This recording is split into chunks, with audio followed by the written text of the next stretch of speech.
हुआ है, बस वही है तुम्हारी सारी आग और कुछ नहीं है। जल में आग उठ सकती है क्या सचमुच?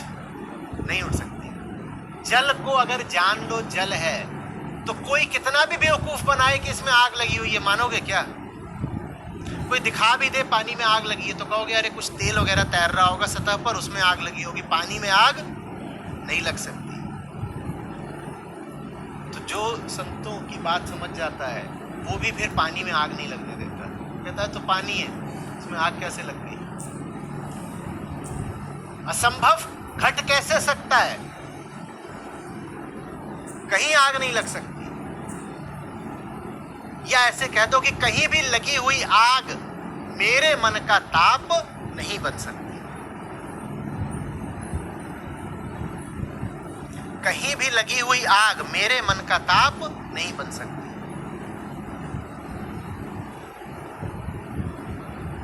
मन और तन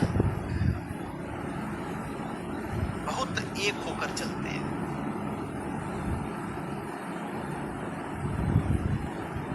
मनुष्य पूरा ही साइकोसोमेटिक होता है।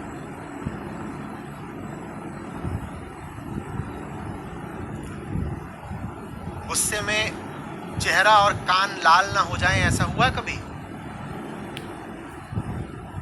आवेग में धड़कनें न बढ़ जाएं, ऐसा हुआ है कभी?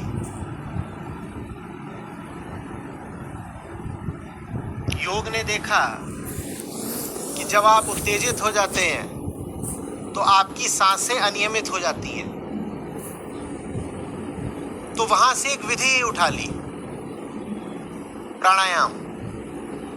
बोले अगर दिमाग खराब होता है तो सांस खराब हो जाती है, तो अगर सांस ठीक करोगे तो दिमाग ठीक हो जाएगा।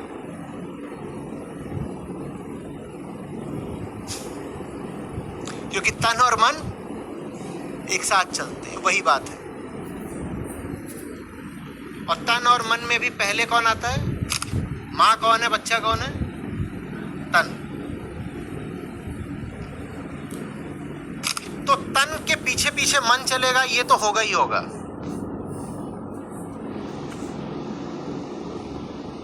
मन के पीछे पीछे तन को चला दो, इसमें जान लगानी पड़ती है, मेहनत लगती है। मुक्त कौन है? जिसका तन उसके मन के पीछे चलता है। जिसका मन पहले आता है, तन बाद में आता है। जिसका मन राम के पीछे चलता है और तन मन के पीछे चलता है। तो सबसे आगे कौन? राम के पीछे कौन और मन के पीछे कौन? ये मुक्त पुरुष है। बद्ध पुरुष कौन हुआ? सबसे आगे उसका चलता है और तन के पीछे, और पीछे पीछे सबसे राम पुकारे अरे सुन लो मेरी भी। कह रहा नहीं मुझे तो तरोई की सुननी है।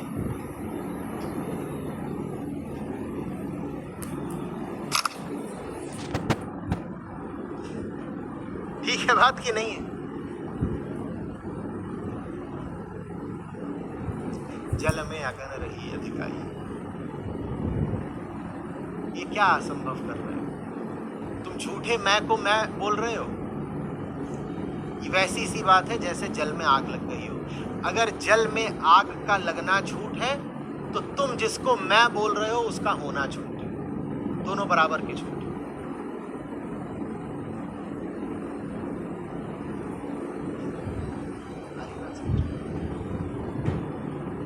इन दोनों पंक्तियों का सार उन्हीं दो शब्दों में आ जाता है, मेरा क्या? मेरा क्या? तन में लगी होगी आग, मेरा क्या? मेरा सरोकार तो मेरे राम से। तुझमें आज आग लगी है, तुझे आज बचा लूंगा, तुझमें 5 साल बाद आग लगेगी। तू तो भिंडी टमाटर है। और तेरी आग बुझाने का भी एक ही तरीका होता है, ईंधन काट दूं मैं। तन की आग को भी जो ईंधन मिलता है जानते हैं ना किससे मिलता है? जब आप उसको भीतरी बना लेते हैं। तन की आग को बाहर ही रहने दो, थोड़ी देर में शांत पड़ जाएगी। आपने उसकी ईंधन की आपूर्ति काट दी। ईर्ष्या उठी, आपने कह दिया मेरा क्या, ईर्ष्या ठंडी पड़ जाएगी। ईर्ष्या उठी, कुछ भी और कोई भाव,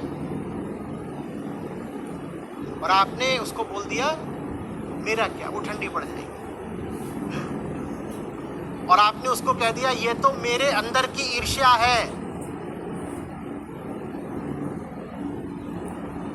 इसका संबंध मेरी आंतरिकता से है, मुझे भीतर से आग लगी हुई है, मुझे कुछ करना चाहिए। वो आग और भभक के सब राख कर देगी।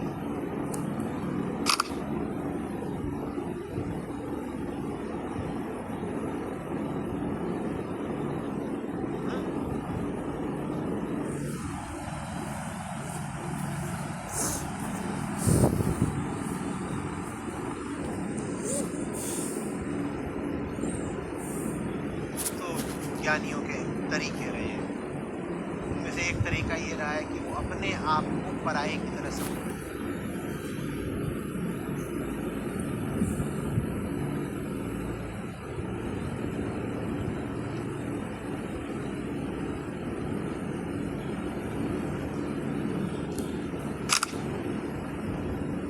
पिछली शताब्दी में कोई ज्ञानी, का नाम भी राम था, तो अपने आप को ऐसे ही, ये राम तो देखो हर समय चिंता में ही पड़ा रहता है। मैंने इसको समझाया भी कि तू क्यों चला जा रहा है चिंता में, पर मेरी सुनता नहीं। खैर कोई बात नहीं, मेरा काम था समझाना, मैंने समझा दिया, अब ये नहीं समझता तो मेरा क्या, मेरा क्या। आपका क्या नाम? अक्षत या अक्षय? अक्षत। तो मैंने अक्षत को समझा दिया, अधिक से अधिक मैं क्या कर सकता हूं, उसको थोड़ा समझा, पर उसको चिंता में ही भूलते रहना है। तो ये वो जाने, ये उसकी प्रकृति है, मेरा क्या।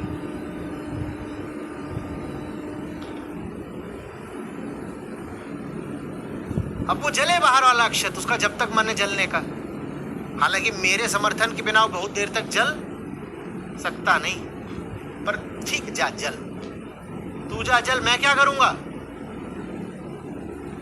मैं क्या करूंगा, मैं सोऊंगा।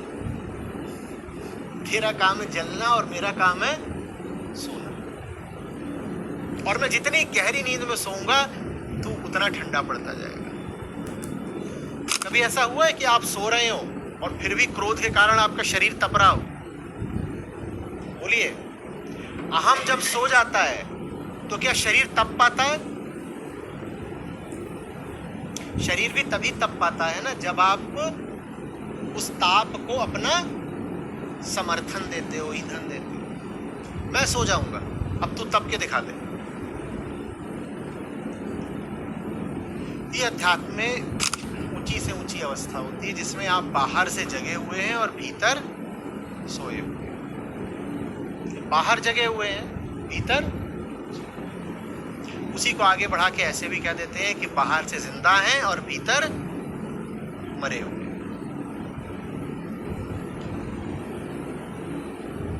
ये उच्चतम बात होती है, बाहर से जिंदा और भीतर से मरा। पर डर जाते हैं, भीतर से मरा हुआ अजीब सा लग रहा है, भीतर लाश ले घूम रहे हैं क्या, तो लोगों को पसंद नहीं आता। तो कहते हैं अच्छा बाहर से जगा हुआ, भीतर से सोया हुआ। लोग इसमें ही परेशान हो जाते हैं, कहते हैं भीतर सो रहे हैं, गाड़ी चला रहे हैं, बाहर से जगे हैं, भीतर सो गए, भिड़ जाएगी, पता नहीं क्या होगा। तो फिर समझाने लगा अच्छा ऐसे समझ लो, बाहर से सब कर्म करता हुआ और भीतर विश्राम में, ये ठीक है? तो लोग कहते हैं ये ठीक है। वो जो बात करी थी जीवित मृतक की, बाहर जिंदा है भीतर मरा हुआ, वो हमें थोड़ा खतरनाक लग रही थी। तो उसी बात को फिर ऐसे कह दिया जाता है कि बाहर से सब कर्म करते हैं और भीतर कुछ नहीं करते।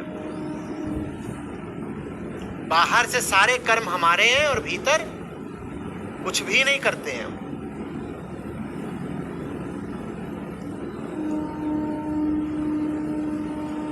निर्लिप्त, जस्ट चिल। जिस शांति के लिए जीवन भर भागता है फिर भी नहीं पाता, अध्यात्म कहता है वो तुम्हें इसी क्षण उपलब्ध है। तुम बस बाहरी दौड़ धूप को भीतरी बनाना छोड़ो। बाहर लगी रहेगी दौड़ धूप। गति प्रकृति का नियम है। प्रकृति का अर्थ ही है गति, माने बदलाव, माने कर्म, ये सब बाहर लगा रहेगा। तुम भीतर तत्क्षण शांत हो जाओ। अभी बाहरी को भीतरी बनाने की कोई जरूरत है ही नहीं। और तुम एक बार भीतर रुककर तो देखो कि बाहर कितनी सुंदर एक व्यवस्था आ जाती है, लयात्मकता आ जाती है। बाहर ये जो तुम शोर मचाते रहते हो, कैसे वो संगीत बन जाता है। भीतर से शांत हो जाओ, फिर देखो कि तुम्हारा शोर संगीत बनता है कि नहीं।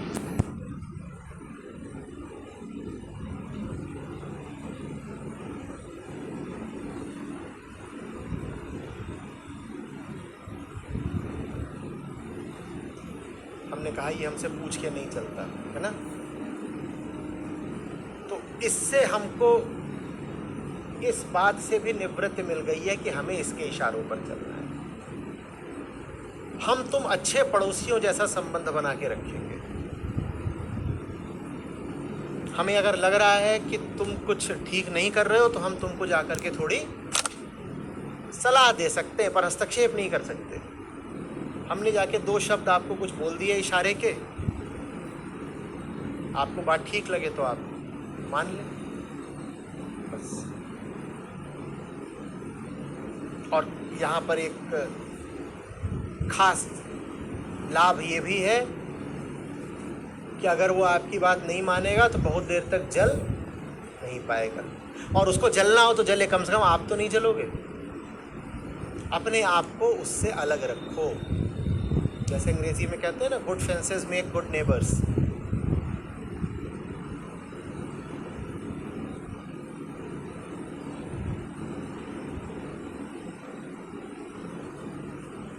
स्पष्ट हो रहा है? देखो, आदमी बहुत पुराना है ना, जो पूरी हमारी विकास की प्रक्रिया ही रही है, जिसमें हम जंगल से उठे हैं, वो करोड़ों साल पुरानी है। जैसा हम मनुष्य को जानते हैं, कम से कम 70,000 साल पुराना है। और जैसा हमारा आज का शारीरिक आकार है और रूप है, ये लगभग ऐसा ही लाखों साल पहले भी था। और जैसे हमने विचार करना शुरू कर दिया है, हम सोचने लगे हैं ना, हमारे पास आज भाषा है, ये सब पिछले 50,000 70,000 साल से लगभग ऐसा ही है। इतने पुराने हैं। हम तब भी परेशान थे, जबकि तब हमारे पास वैसा कोई मुद्दा नहीं था जैसा हमारे पास आज है। आज आप परेशान हो, आपका आईफोन खो गया, तब आईफोन था क्या?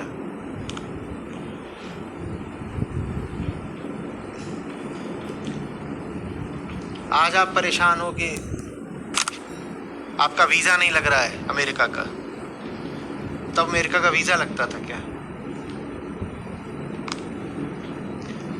लेकिन आप उस समय के आदमी को लेकर के आए और आज के आदमी के बगल में खड़ा कर दें, दोनों कपड़े एक से पहना दें, किसी भी तरह के एक से कपड़े पहना दें दोनों को, आपको दोनों की शक्लों में आप हज़ारों साल पहले के एक आदमी को लेकर आए और आप उसे अपने बगल में खड़ा कर दें, बस कपड़े उसे अपने ऐसे पहना दीजिए, आपको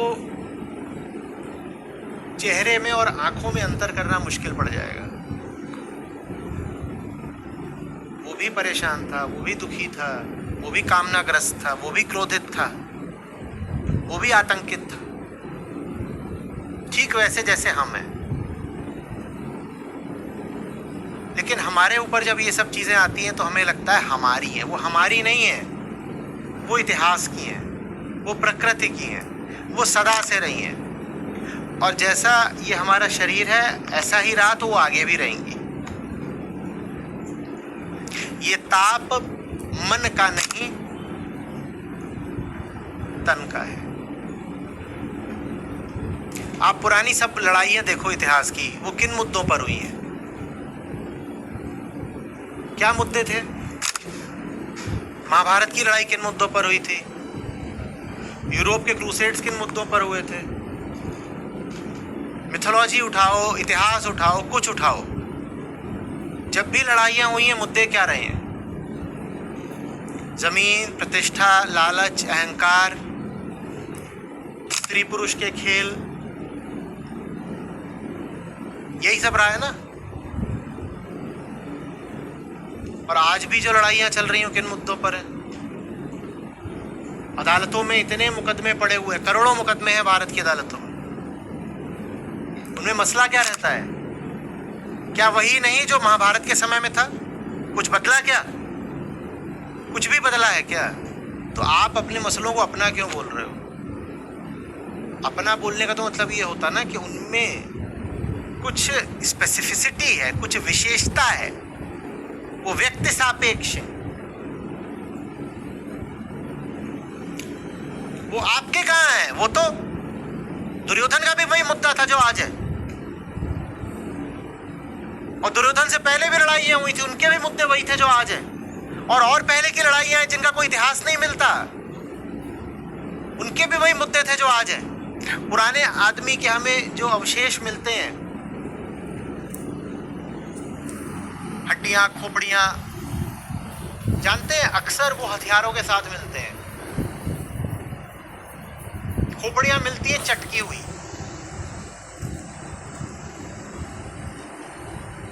और फिर शोधकर्ता अनुमान लगाते हैं कि ये इंसान मिला है भाई अभी, ये खोपड़ा तोड़ के मारा गया है। नहीं तो ऐसे कैसे होता है कि जो बाकी पूरा शरीर है वो सलामत है और बस इसका जो स्कल है वो फ्रैक्चर्ड है। लड़ाई हुई है और किसी दूसरे व्यक्ति ने इसके सर पे मारा है, इसका सर फट गया और ये मर गया है। तब भी यही चल रहा है, आज भी वही चल रहा है। तो ये सब कुछ झंझट हमारा कहाँ है? ये तो आदिकालीन है।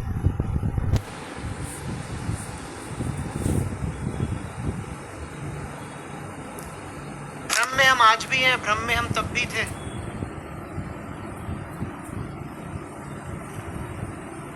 पुरानी लाशें मिलती हैं तो उसमें 40 एक साथ कंकाल मिलेंगे और वो सब एक ही तरीके से बिछा दिए गए हैं और उनकी सबकी एक ही तरीके से गर्दन काटी गई है। और उनके साथ फिर एक मिलती है चमकती हुई तलवार, और वो जो तलवार होती है वो जरा भी इस्तेमाल की गई नहीं होती है। ऐसी अभी एक जर्मनी में मिली है। जो तलवार इस्तेमाल की जाती है ना, उसकी धार पर निशान पड़ जाते हैं।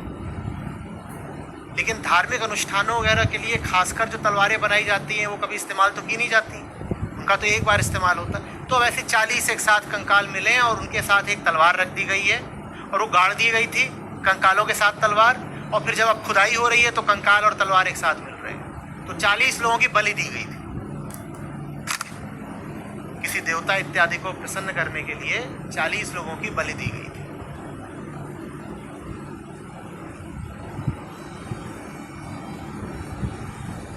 वो आज भी चल रहा है।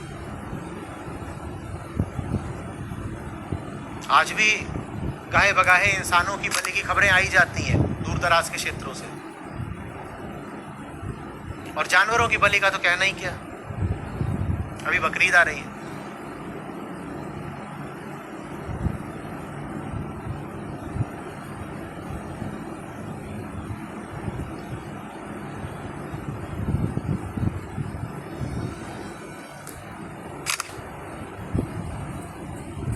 आपके भ्रम क्या आपके हैं सचमुच?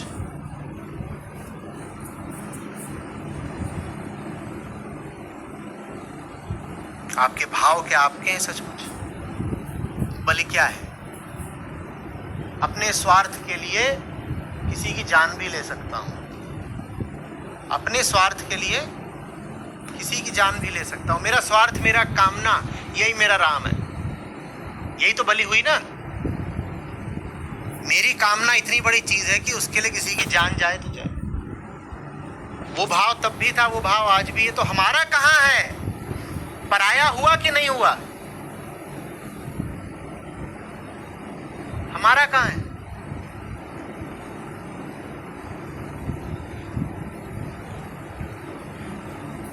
मिस्र के राजा लोग थे,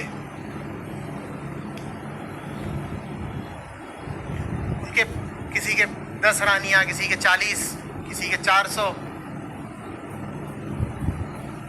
और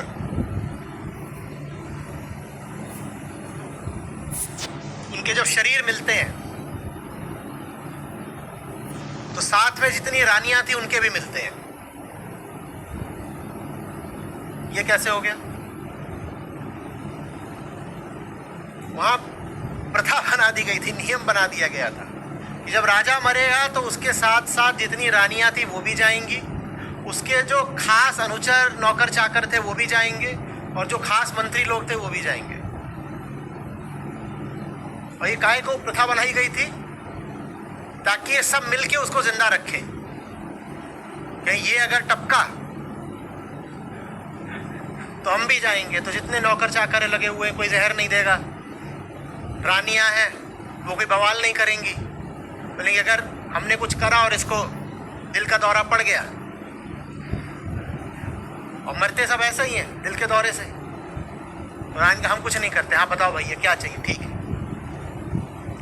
मंत्री भी फिर किसी तरीके का कोई विद्रोह, कोई षड्यंत्र कुछ नहीं करेंगे राजमहल में। हम तब भी कामातुर थे, कुटिल थे, सशंकित थे। हम आज भी तो वैसे ही है ना। जिन रानियों को बोला गया हो कि राजा मरेगा तो तुझे भी जाना पड़ेगा, उन रानियों का उस राजा का रिश्ता प्रेम का होगा क्या? वहां प्रेम चल रहा होगा? वो तो कुछ और ही होगा रिश्ता। वैसे रिश्ते हमारे आज भी हैं। बदला क्या है?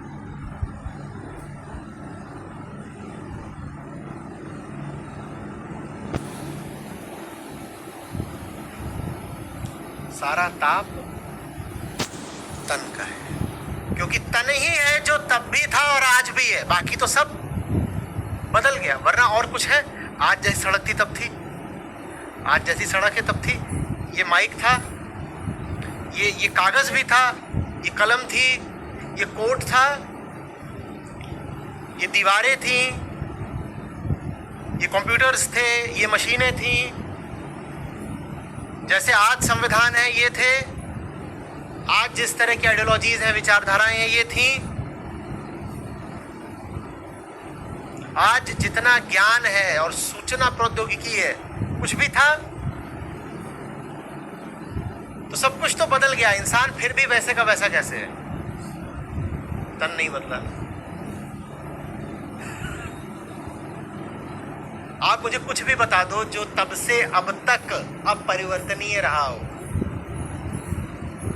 कुछ और सोचिए, शायद बचाओ। वो गुफा में रहते थे, आपके क्या शानदार घर है। कई बार तो बेचारे गुफा में भी नहीं रहते थे, पेड़ के ऊपर रहते थे।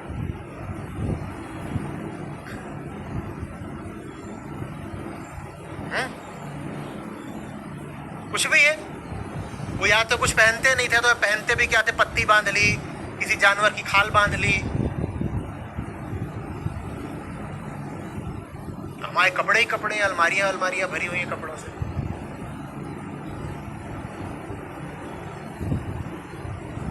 कुछ भी है जो हम में उनमें साझा है? कुछ भी नहीं। सब कुछ बदल गया, लेकिन फिर भी कुछ नहीं बदला। क्यों? क्योंकि तन नहीं बदला। उस आदमी का शरीर बिल्कुल इस आदमी के शरीर जैसा था। जितनी भी हमारी भावनाएं हैं, विचार हैं, सब शरीर से ही है। ये विचारकों के मुंह पे तमाचे जैसी बात है, क्योंकि वो बड़ा विचार करते हैं, उनको लगता है विचार कोई अंदरूनी बात है। तुम्हारा सारा विचार कहाँ से आ रहा है? और यही वजह है कि तन को थोड़ा सा बदल दे तो तुम्हारा विचार भी बदल जाएगा। करें थोड़ी सी ब्रेन सर्जरी, फिर दिखाते हैं तुम्हारा विचार बचता है कि नहीं बचता है।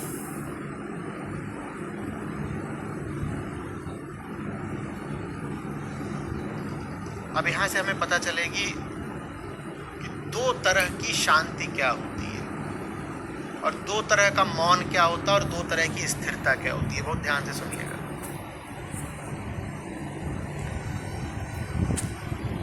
एक आदमी है जो कहता है मैं तो बड़ा शांत रहता हूं, मैं तो बड़ा शांत रहता हूं।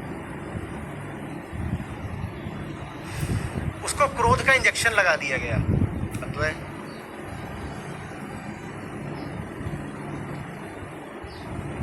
उसको क्रोध का इंजेक्शन लगा दिया गया। क्या हुआ उसकी शांति का? शांति गई। एक दूसरा व्यक्ति था जो सहज है, आपने उसको क्रोध का इंजेक्शन लगा दिया, उसके तन में ताप उठ गया है, पर वो अभी भी शांत है, वो क्रोध के मध्य भी शांत है। ये दो तरह की शांति होती है। एक शांति सिर्फ वो थी जो आपको आपका मस्तिष्क दे रहा था कि मस्तिष्क शांत है तो मैं शांत हूं। यहां पे मस्तिष्क क्या बना हुआ है? मैं। क्योंकि आप कह रहे हो मस्तिष्क शांत तो मैं शांत, तो मस्तिष्क की क्या बना हुआ है? तो मस्तिष्क की शांति तो मेरी शांति। यहां धोखा हो गया। अब वो ऊपर से लेगा शांत है, लेकिन वो सिर्फ इसलिए शांत है क्योंकि उसका मस्तिष्क, मस्तिष्क माने शरीर, माने तन, ब्रेन माने तन। ये व्यक्ति सिर्फ तभी तक शांत है जब तक इसका मस्तिष्क शांत है। असली शांति वो होती है जो तब भी रहे जब तन अशांत है। ये दो तरह की शांति है। जो पहली शांति है वो प्राकृतिक संयोग मात्र है, क्योंकि तन कभी शांत रहेगा, कभी नहीं रहेगा। जब तन शांत है तो आपको धोखा हो जाएगा, आपको लगेगा हम शांत हैं। आप शांत नहीं हो। ये तो अभी संयोग की बात है कि तन को कोई कारण नहीं मिला है अशांत होने का, लेकिन थोड़ी ही देर में तन को अशांत होने का कारण मिल जाएगा। संयोग की बात है। अभी कुछ हो जाएगा, कोई आके दो गाली दे गया, कोई आके बता गया कि आपका इतना पैसा टूट गया, कुछ हो गया। मस्तिष्क को अशांत होने का कारण मिल गया, और आपने मस्तिष्क को ही मैं बना रखा है, तो मस्तिष्क अशांत हुआ तो आप भी अशांत हो गए। तो ये सस्ती शांति है, ये बहुत सस्ती शांति है, क्योंकि जब तक तन शांत रहेगा ये टिकेगी, और तन गया तो शांति भी गई। दूसरी शांति वो असली होती है। वो कहती है तन में तो भंवरे उठ पड़ती रहती हैं, हलचल चलती रहती है, लहर उठती गिरती है। तन कभी शांत होगा, कभी तन शांत है, अशांत है, ऊपर है, नीचे है, मैं अपनी जगह हूं। ये असली शांति है। इन दोनों का अंतर समझ में आ रहा है? देखो, मस्तिष्क शांत हो तो गधा भी शांत रह लेगा, उसमें क्या खास बात होगी? गधे को अशांत बहुत कम लोगों ने देखा होगा। ये तामसिक शांति है कि मूर्ख हो इसलिए शांत हो, कुछ समझ में ही नहीं आ रहा तो शांत बैठे खड़े अपना। बेचारे छोटे छोटे टट्टू होते हैं, खच्चर, उनके आगे के दो पांव बांध देते हैं उनके मालिक, और उनको छोड़ देते हैं जा चर के आ। खासतौर पे बरसात के मौसम में बाहर घास अच्छी है, जा चर ले। जो कहते हैं घास पे खर्चा कौन करे, अभी तो बारिश में प्राकृतिक घास है, जा चर ले। और चरने भेजते हैं और आगे के दोनों पांव बांध देते हैं, और दोनों वो जो टट्टू है क्या कर रहा है, बड़ी शांति से खड़ा हो गया अपना। आप घोड़े को तो एक बार फिर भी उत्तेजित देख लेंगे, गधे को कभी देखा है कुपित? गधे जैसा शांत सहिष्णु जीव होता ही नहीं दूसरा। बड़ी आध्यात्मिक ऊंचाइयां पा ली है गधे ने। इतना शांत कैसे हो गया? क्योंकि उसका तन ही ऐसा है। प्रकृति ने कहा तू गधा है, तो ये शांत रहना पड़ेगा, तभी तो तेरा शोषण होगा। कूद फांद करने लग गया तो तू गधा कहाँ रह गया फिर?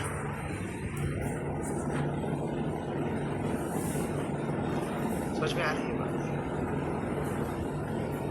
तो शरीर से ही आप ऐसे बने हो कि आपको उत्तेजना उठती ही नहीं, तो आपकी शांति का मूल्य कितना है? 2 कौड़ी। और ऐसे बहुत लोग होते हैं, उनका शरीर ही ऐसा होता है कि वो ऐसे होते हैं हर समय। अब मुर्दे को कोई गुस्सा आता है कभी, तो मुर्दे की शांति का मूल्य कितना है? 2 कौड़ी। शांति वो भली जो घोर अशांति के मध्य भी बनी रहे। शांति वो भली जो घोर अशांति के मध्य रहे। सब कुछ ठीक चल रहा है और शांत हो तो कुछ नहीं रखा।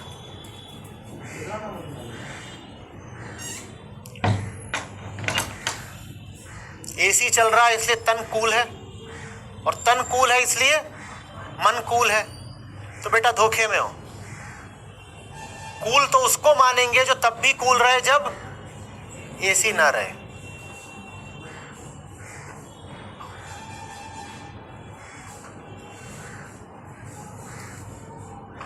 स्पष्ट हो रहा है? ऐसे ही मौन है। कई होते हैं जिन्हें कम बोलने की आदत होती है, बचपन से उनसे बोला ही नहीं जाता। उनका काम होता है अपना बैठे हुए, अपना वो चुप बैठे। अब ऐसा को थोड़ी कहोगे कि इन्होंने मौन साध लिया है। मौन तब है जब बहुत कहा जा रहा हो, बहुत सुना जा रहा हो, और सब कहने सुनने के मध्य भी आप मौन हो। आप कह भी रहे हो, आप सुन भी रहे हो, और इसके बीच में आप मौन हो, तब मौन की कीमत है। सब कहना सुनना चल रहा है और कहने सुनने के बीच में आप मौन हो, तब मौन की कीमत है।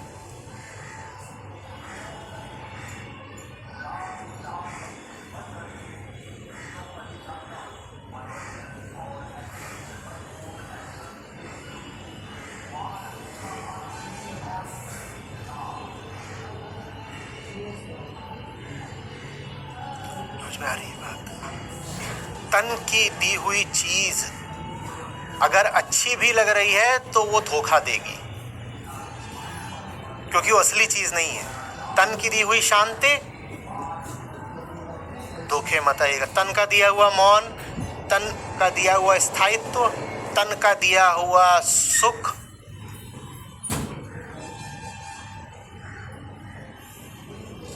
ये धोखा देंगे, ये असली नहीं है। ये तभी तक है जब तक तन को अनुकूल हालात मिले हुए हैं।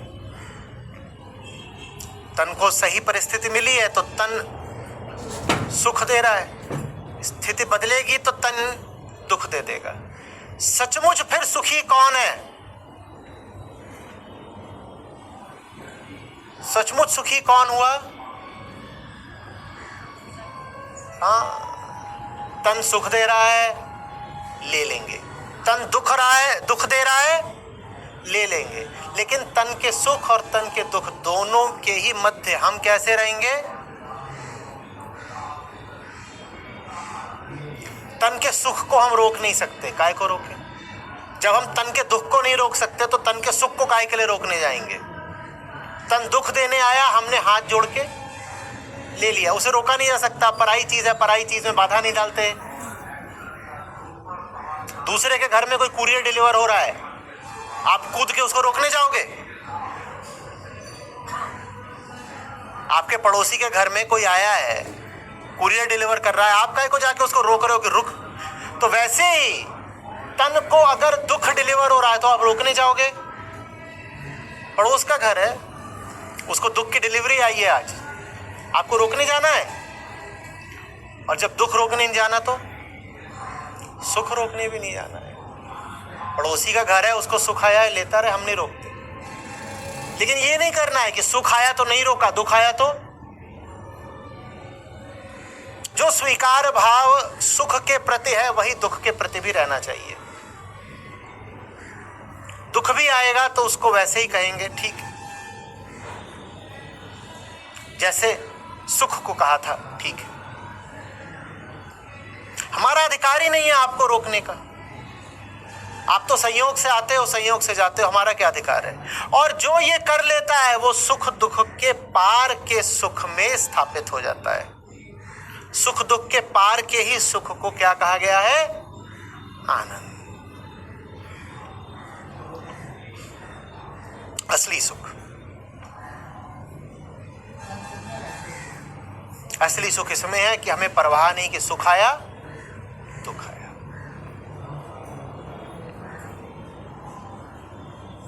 आया था, भारी दुख आया था, किसको आया था?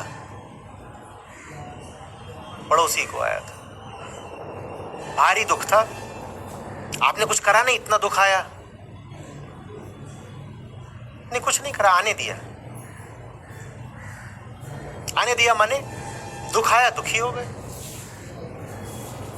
दुख आया दुखी हो गए। पर आप तो आध्यात्मिक आदमी है, इसीलिए तो जब दुख आता है दुखी हो जाते हैं।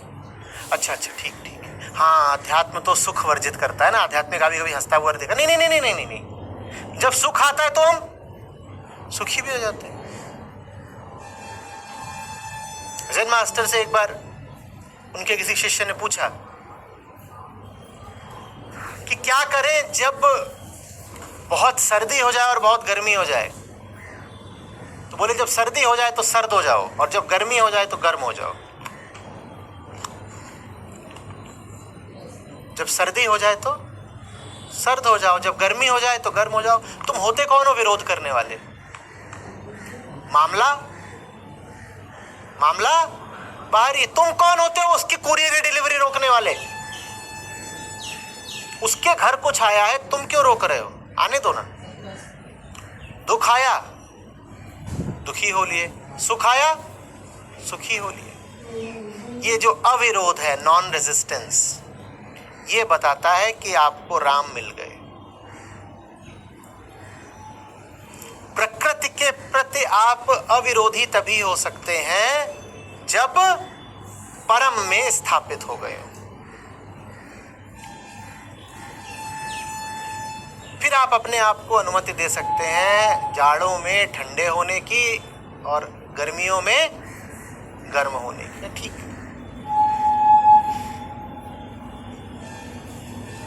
प्रकृति का झूला है, कभी इधर उठाए कभी उधर उठाए, कभी बीच में है, पूरा घूमता है। हम क्या करें इसमें?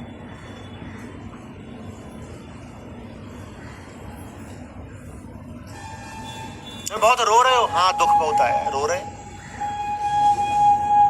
बहुत मजे ले रहे हो, हाँ सुख बहुत आया है, क्या करें?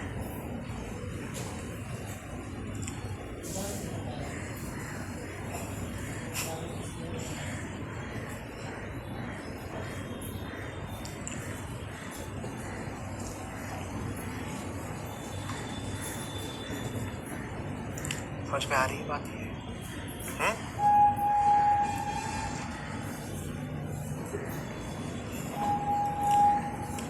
कहें कबीर राम रमू अकेला। नहीं, आऊंगा मैं उसे बाद में। जो आखिरी शब्द है, जो बिल्कुल आखिरी बात कही है, आखिरी बात, उसका यहाँ उल्लेख आवश्यक था, इसलिए उसको ले आया। राम ही है जो मेरा है अकेला, वही वही वही, मात्र वही।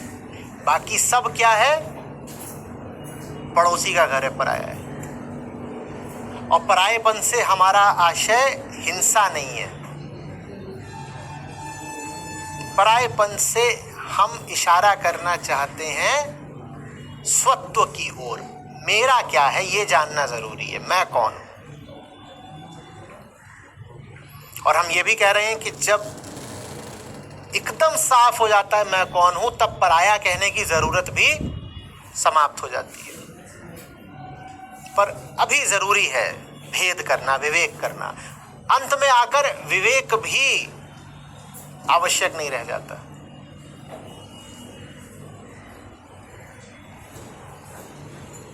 जानते हैं, विवेक भी त्याग की चीज बन जाती है।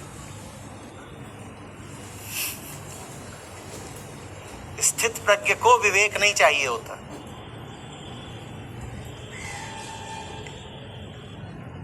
महर्षि ऋभु या अष्टावक्र से पूछेंगे तो कहेंगे विवेक ये क्या होता है, और ये उन्होंने लिखित में दिया है। बोल रहे क्या जरूरत क्या है विवेक की? विवेक का तो अर्थ होता है भेद। अब अभेद, कोई भेद वेद की जरूरत नहीं, पर वो बहुत आखिरी बात है, अंतिम, वो जल्दी से नहीं सुननी चाहिए।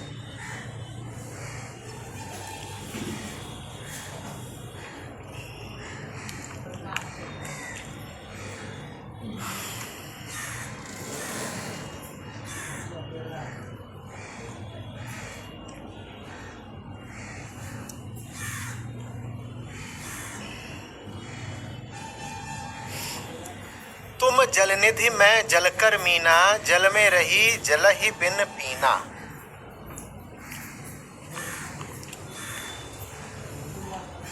ये बात अब थोड़ी और आगे बढ़ रही है।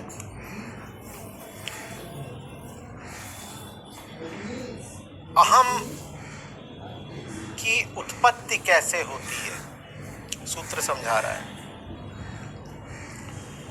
जल निधि, जल का भंडार, जल का खजाना। अहम आता है प्रकृति के एक किसी छोटे से हिस्से को, खंड को मैं का नाम दे देने से।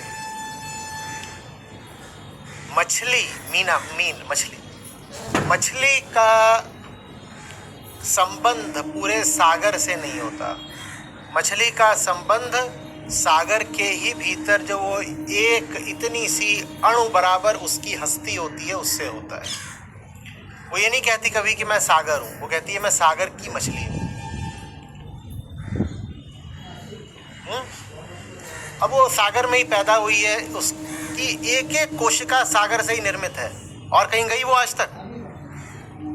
मछली एक क्षण को भी सागर से गई बाहर? पैदा होने के लिए बाहर गई थी क्या? मर के भी सागर से बाहर जाएगी क्या? वो सागर में ही पैदा हुई, वहीं खाई पी, वही खाई पिए से बड़ी हो गई, वहीं अपना घूमती फिरती रहती है, वहीं मर भी जानी है। लेकिन वो मानती क्या अपने आप को?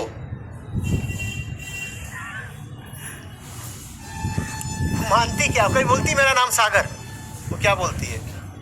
मेरा नाम मछली। सागर कहाँ है? मुझसे, अच्छा तुझसे बाहर सागर है, तेरे अंदर क्या? फिर मछली के भीतर एक भी कुछ इतना सा भी है जो सागर से कहीं बाहर से हो? बताइए जल्दी। या मछली कहीं से कुछ आयात करा करती है सागर के बाहर से, और फिर उसको खा पी के मोटी हो गई है? मछली के भीतर आधा प्रतिशत भी कुछ है, 0.5% भी जो सागर से बाहर का हो, तो मछली अपने आप को सागर का ही नहीं बोलती। इसे अहंकार कहते हैं। मछली कौन है? हम। सागर कौन है? प्रकृति। नहीं, पर यहाँ तुम जलनिधि लिखा है तो राम की बात हो रही होगी ना। हाँ, वहां एक खुफिया बात है, उस पर आएंगे अभी। समूची अनंत प्रकृति यहाँ पर जलनिधि है। अहंकार पैदा होता है समूचे को छोड़कर अंश को पकड़ने से, और जहां भी अंश आता है वहां अहंकार बोलता मैं।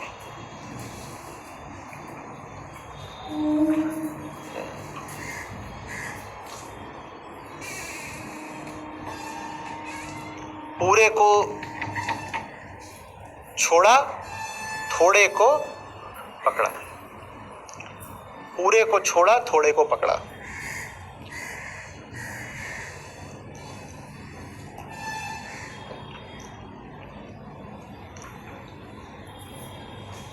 और उसका नतीजा क्या होता है?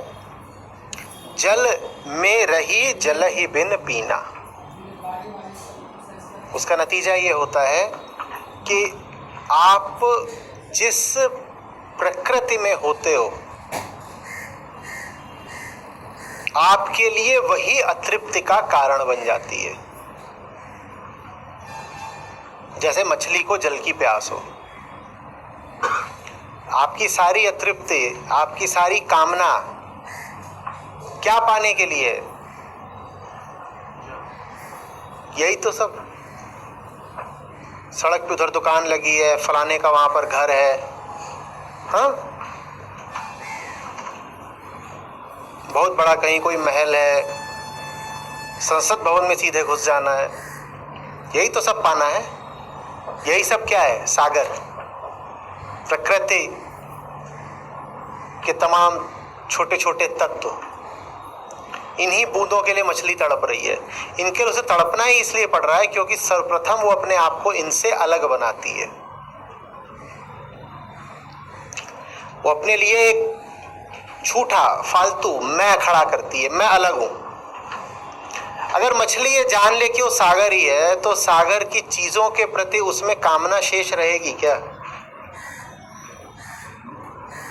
अगर मछली ये समझ ही ले कि जिस चीज से उसका निर्माण हुआ है वही सब तो बाहर बाहर है, तो उसको बाहर कुछ भी अपने से अलग लगेगा क्या? और जब अलग नहीं लगेगा तो उसमें फिर ये जोर का भाव बचेगा, मुझे वो पाना है, मुझे वो पाना है, बचेगा क्या? तो जैसे ही आप अपने आप को पूर्ण से अलग करते हो, अभी हम प्रकृति की पूर्णता की बात कर रहे हैं, जैसे ही आप अपने आप को पूर्ण से अलग करते हो वैसे ही आप अपने आप को समझा देते हो कि बाहर कुछ है जो मेरे पास नहीं है, उधर कुछ है जो इधर नहीं है। और जब उधर कुछ है जो इधर नहीं है तो फिर पूरी जिंदगी मुझे क्या करते रहना है? पाने की कोशिश। तथ्य यह है कि उधर जो कुछ भी है वो वही है जो इधर है। उसको स्वयं में जोड़ करके आप में कोई वृद्धि नहीं हो जानी है।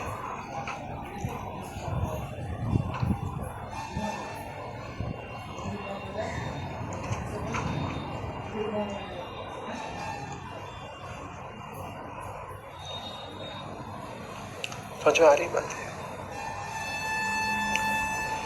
तो जब तक अपने को भी आधा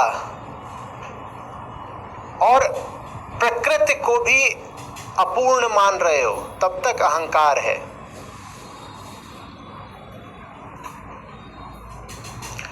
और जैसे ही अहम मिटता है वैसे ही प्रकृति पूरी ही उपलब्ध हो जाती है। संसार पूरा या तो कह दो कि पराया लगने लगता है और उसी तरह से कह सकते हो कि अपना लगने लगता है, पर यह भेद नहीं रहता कि कुछ अपना है कुछ पराया है। या तो सब कुछ ही मेरा है या कुछ भी मेरा नहीं है। ये ऋषि अष्टावक्र का कथन है। मैं कौन हूं? वो या तो समूचा ब्रह्मांड जिसका है या फिर जिसका कुछ भी नहीं है।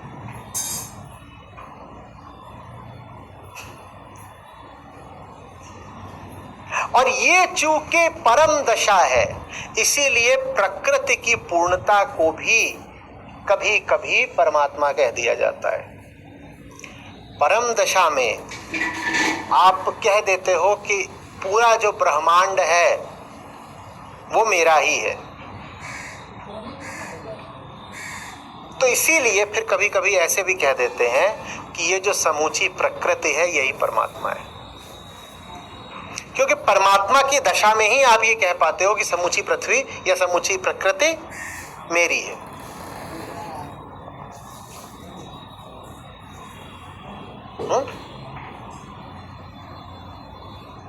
जब भीतर परम तत्व होता है तब आप प्रकृति को देखते हो और बस उसका अवलोकन करते हो।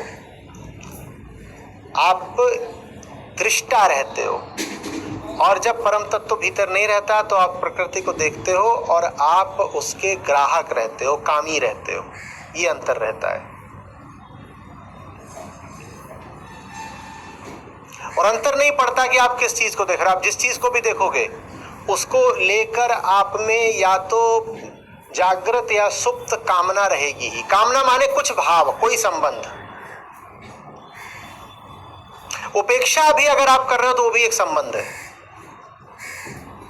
उपेक्षा का क्या अर्थ होता है? जब आम आदमी किसी चीज की उपेक्षा करता है तो वास्तव में कह रहा है कि ये चीज मेरे काम की नहीं है।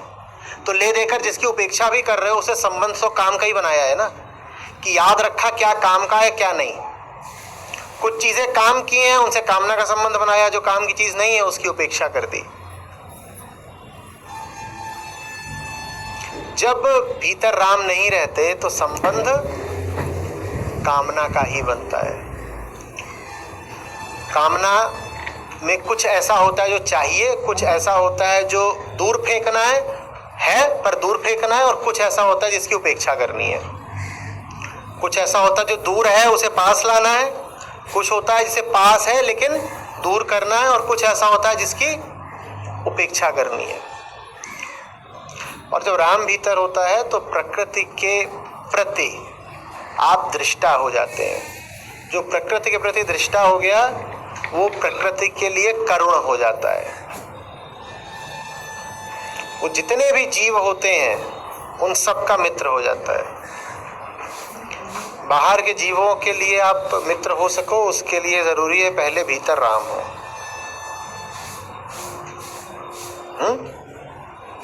और अगर बाहर के लिए आप में करुणा आ रही है तो मतलब यही है कि भीतर राम भी आ रहे हैं।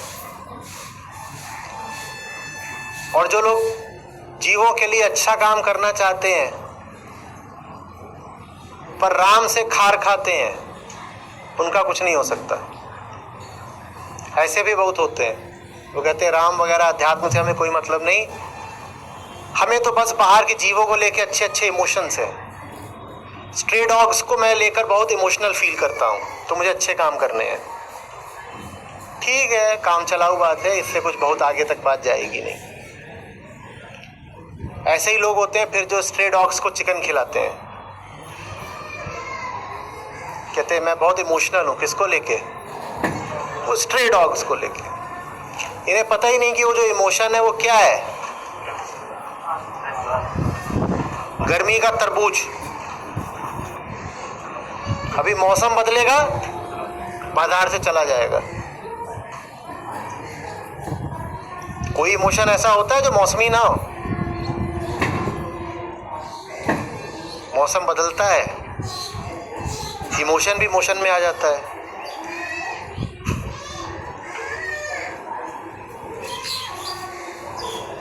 प्रकृति के प्रति भी करुणा रखने के लिए, मैत्री रखने के लिए हृदय में राम का होना आवश्यक है। हृदय में राम नहीं तो प्रकृति के प्रति आप भावना तो रख सकते हो, करुणा नहीं रख सकते। और भावना करुणा नहीं होती।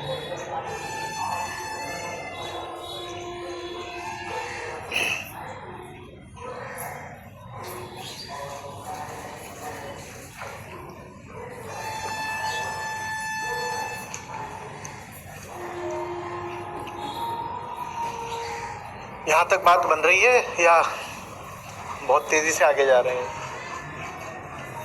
बढ़िया चल रहा है।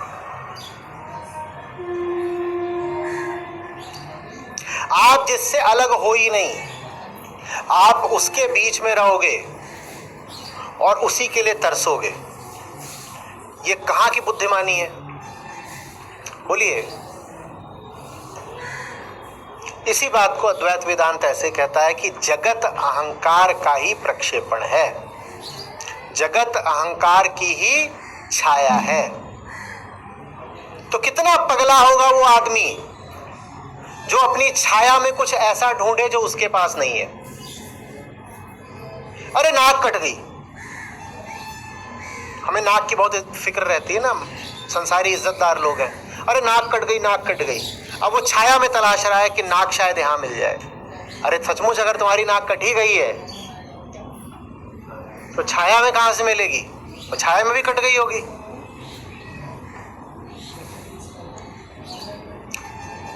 तो विशुद्ध अद्वैत तो जगत की सत्ता को मानता ही नहीं, कहता जगत कुछ नहीं। ये बड़ा अंतर है। जो हमारा षड दर्शन है उसमें न्याय आदि जो हैं और योग भी, ये सब जगत की सत्ता को मानते हैं। कहते जगत है, जगत है, कहते जगत है, लेकिन मन जगत से आसक्त रहता है तो मुक्ति चाहिए। सबका आदर्श अंतिम एक ही है, मुक्ति। सबका आदर्श, चाहे वो वेदांत हो, वेदांत में भी चाहे वो अद्वैत वेदांत हो, द्वैत वेदांत हो, कोई भी हो, और चाहे न्याय वैशेषिक को कह रहा हूं, सबका आदर्श क्या है? मुक्ति ही। लेकिन अद्वैत वेदांत एक बात बड़ी खास कहता है, एकदम अनूठी। क्या कहता है मुक्ति का मतलब ये नहीं कि वो कुछ है और तुम्हें उससे मुक्त होना है। मुक्ति का मतलब ये कि तुम्हें अभी लग रहा है वो है और तुम्हें इस भाव से मुक्त होना है कि वो है। नहीं समझे? एक तो ये है कि ये है और मुझे इससे मुक्त होना है। हाँ? अद्वैत कहता है कि मुक्त तो होना है, पर इसका मतलब ये नहीं है कि ये है। तुम्हें मुक्त ही इसी भ्रम से होना है कि ये है, ये तुम्हारी छाया है। अब ये बात एकदम समझ में ना आने वाली है, एकदम काउंटर इंट्यूटिव है, क्योंकि हाथ में पकड़ रखा है, पी रहे हैं, रंग दिखाई दे रहा है, उसका तापमान पता चल रहा है, उसकी गंध आ रही है, और उसके बाद हमसे कहा जा रहा है कि ये। तो इसलिए अद्वैत वेदांत सबसे ऊंचा दर्शन भी माना गया और सबसे कम प्रचलित भी हुआ। कह रहे पहले तो वेदांत है, दर्शनों में दर्शन, और वेदांत में भी अद्वैत वेदांत सबसे ऊंची चीज, जिसे ना कोई समझता है ना स्वीकार करता है। पूरा पश्चिम लेकर घूमता रहता है, नॉन डुअलिटी नॉन डुअलिटी, बड़ी बात लगती है। कुछ है भीतर जिसको लगता है कि बात बिल्कुल ठीक है ये, लेकिन और भी कुछ है बहुत बड़ा भीतर जो कहता है ये बात ठीक नहीं हो सकती। मैं कैसे मान लूं कि ये नहीं है? क्योंकि अगर ये नहीं है तो आशय क्या हुआ? जिस हाथ ने इसको उठा रखा है, हाथ भी नहीं है। अरे हाथ मत काटो। जान जाती है द्वैत वेदांत को हाँ बोलने में, तो उसको हाँ नहीं बोल पाए लोग। लेकिन इतना फिर भी थोड़ी ईमानदारी थी तो मान लिया कि हाँ, सबसे शुद्ध बात तो यही है। तो अभी हम ये समझाने के लिए, अद्वैत वेदांत पर नहीं है सत्र आज का, अभी तो बस ये समझाने के लिए कि वहां वो नहीं मिल सकता जो यहां नहीं है। जैसे कि तुम्हें अपनी छाया से वो नहीं मिल सकता जो तुम्हारे पास नहीं है। तो उसमें हम बड़ा अनूठा काम करते हैं, ये भी अद्वैत वेदांत की ओर से ही आता है। कहते चालाकी इतनी है, वहां कहते कि पहले कि जगत, जैसे अभी बोला कि जगत तुम्हारी छाया है, वैसे ही बोलते जगत तुम्हारा सपना है। और कई बार ऐसे बोल देते हैं कि तुम चित्रकार हो और जगत तुम्हारे द्वारा रचित चित्र मात्र है, या तुम कहानीकार हो और जगत तुम्हारी कहानी है। कहते हैं अच्छा, अपने आप को गरीब मान ही रखा है, ये भाव बिल्कुल पकड़ रखा है कि मैं छोटा सा हूं, मैं सागर की एक बूंद हूं, मैं तो मछली हूं। तो एक छोटा सा अपना अस्तित्व बना रखा है। फिर जाकर के दीवार पर जाकर के चित्रकला कर दी और उसमें बहुत सारे हीरे मोती दिखा दिए, और उसके बाद उसके आगे बैठ के लगे जोर जोर से रोने। क्या हीरे मोती चाहिए? मेरे पास तो नहीं है, दीवार के पास है। हीरे मोती चाहिए, मेरे पास नहीं, दीवार के मार से। लोगों को नहीं समझ में आता। लोग कहते हैं पर हीरे मोती हमने थोड़ी रचे हैं। हीरे मोती तो हमारे जन्म से पहले ही बाजारे मौजूद थे ना। मैं पैदा हुआ हूं 1980 में, और ये देखो 1960 में हीरे का चित्र। और ब्रिटिश हमारा कोहिनूर चुरा ले गए थे, ये देखो उसकी तस्वीर मेरे पैदा होने 100 साल पहले की। तो आप कैसे कह रहे हो हीरा मोती मैंने रचा? अब समझाना बड़ा मुश्किल है। तो फिर ज्ञानी लोग उसको ऐसे समझाते हैं, कहते हैं अच्छा चलो ठीक, तुमसे पहले का था, लेकिन एक बात बताओ, एक ही चीज है, मैं दो लोगों को दिखाऊं, ठीक है, ये है,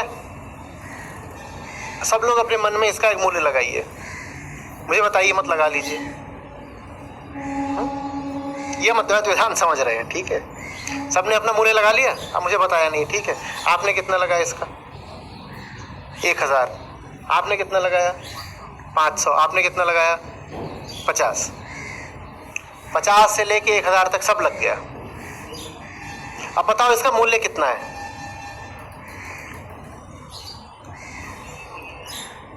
तो इसका क्या है? यही समझाता है वो आपको। आपने क्या मूल्य लगाया था इसका?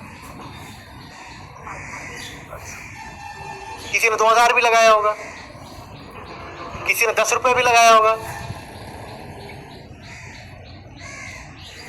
इसका क्या है? इसका क्या है? तो हीरे मोतियों का अपना क्या मूल्य है? जो तुमने लगाया वही तो है। तो तुम ही तो मूल्य लगाते हो और फिर तुम ही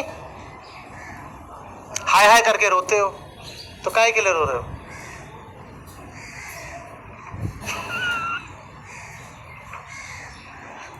समझ में आ रही है बात? जल में रही जल ही बिन पीन। बहुत रोओगे।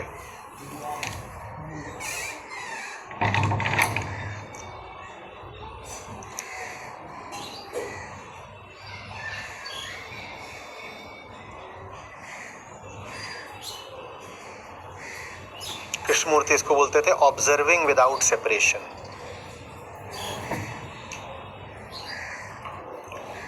मैं उससे भिन्न नहीं हूं, वो टिंडा मैं तरोई। हम दोनों का साझा नाम तरकारी। ऑब्जर्विंग विदाउट सेपरेशन का यही मतलब है। समझ में आई बात? तू आलू मैं टमाटर, बस ले दे के हम दोनों हैं मिट्टी की पैदाइश। ऑब्जर्विंग विदाउट सेपरेशन, अलग नहीं हो तुझसे।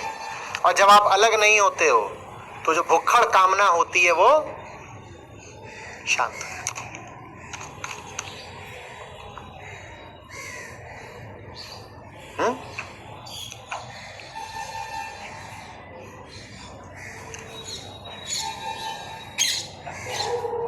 ये सब मेरा ही विस्तार है, ये सब मेरा ही रचा हुआ है,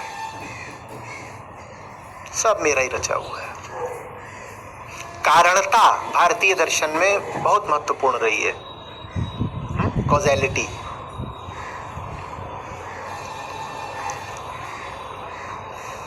तो कहते हैं एकदम मटेरियल कॉज।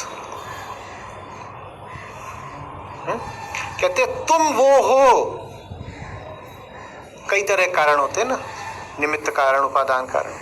कहते तुम वो हो जिसने इस जगत को वैसे ही रचा है जैसे मकड़ी अपने जाल को रचती है अपने ही भीतर से। मकड़ा जाल कहां से लाया? कहीं से खरीद के लाया, फिर अनपैक किया, फिर बिछा दिया, फिर मक्खी को बोला आओ आओ, ऐसा करा। मकड़ा जाल कहां से लाया? तो वेदांत कहता है तुम वो मकड़े हो जिसने खुद ही जाल बुना अपने ही भीतर से। जैसे कहते हैं ना अपनी छाया या अपना चित्र, वैसे ही तुमने अपने ही भीतर से